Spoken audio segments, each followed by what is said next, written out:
jarraan abbaa gadaa waggaa 50 yeroo jiraatu yeroo qabsaa'u akkuma jeetti aanaa miti yogguu jeelee namni isa dhaga'u dhabamee jechuudha. Dhugaan kun hundi dhokoteetiin osoo beekamu jechuudha. Maaliif barbaachise? Jirra jirtu akkami haqni afaan qaban funyaaniin dubbataa jira. Turtii waggaa 50 booda haqni sooressa jaarraa abbaa gadaa bahee jira. Waggaa 50 uummanninis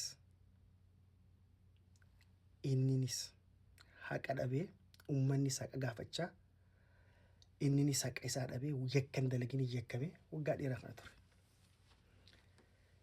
Baga duraan dursee baga lubbuun jiraatte obbo Leencoo Lataa kabaja guddaan siif qaba. Uummata keetiif aarsaa guddaa kafalte.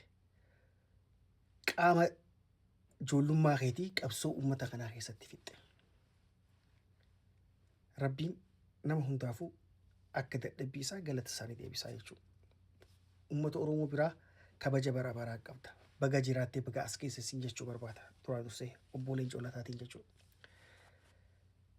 Itti aansuudhaan eebbifamuu kitaaba Leencoo Lataatiin wal qabatee ajjeefamuun Baaroo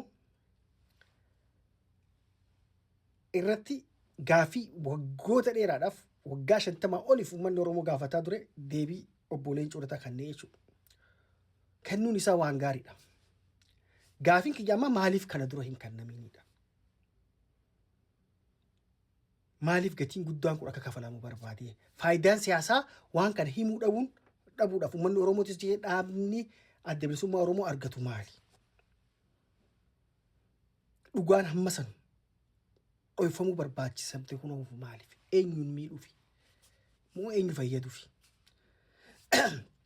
Bakka namni ajjeesee fi ajjeefamellee waliin addunyaa tanarra hin jirretti Baaroonis du'ee jira, kan isa ajjeeses du'ee jira. Osoo kan isa ajjeesise kun dhaaba ta'e, okay, dhaabaatu kufaa, dhaaba kanarra rakkoon gahaa jaameetu dhoofama. Osoo namni isa ajjeese sun Baaroo ajjeese sun qaamaan jiraate hoggansarra jiraate maybe hoggansa keenyaa ajjeesee isa kanaatu miidhamaa jaamee dhoofama. Sababni waggaa 50 wanni kun itti dhoofameef maali? Qabsaawaan hamma san gahu cubbuu hammana gahu dharaan itti kenname waggaa 50 guutuu barreessitoonni Habashaa